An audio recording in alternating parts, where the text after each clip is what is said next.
Due to bees being on the endangered species list, you may find less of your plants are being pollinated. Well, today I will do a demonstration on how to hand pollinate your vegetables. Cucumbers, squash, watermelons, cantaloupes, anything in that family are going to pollinate about the same. They're going to have two types of flowers. They're going to have the male flower and the female flower.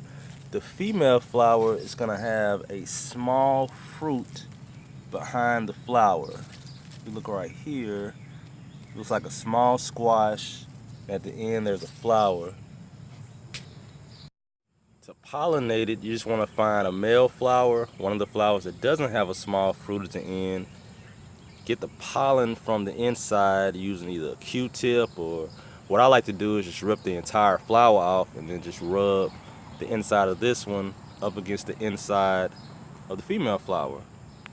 And then in a couple of days, you'll see the fruit begin to get larger and you successfully pollinated it. When your tomatoes start to flower, you just want to get an electric toothbrush, or you can even do it with your hand, but you just want to shake the flowers to kind of simulate the same thing that'll happen if a bee landed on it.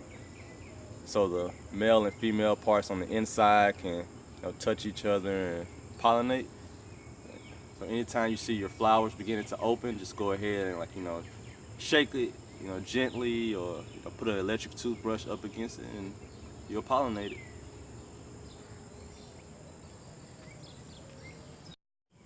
In my opinion, peppers are the easiest thing to pollinate.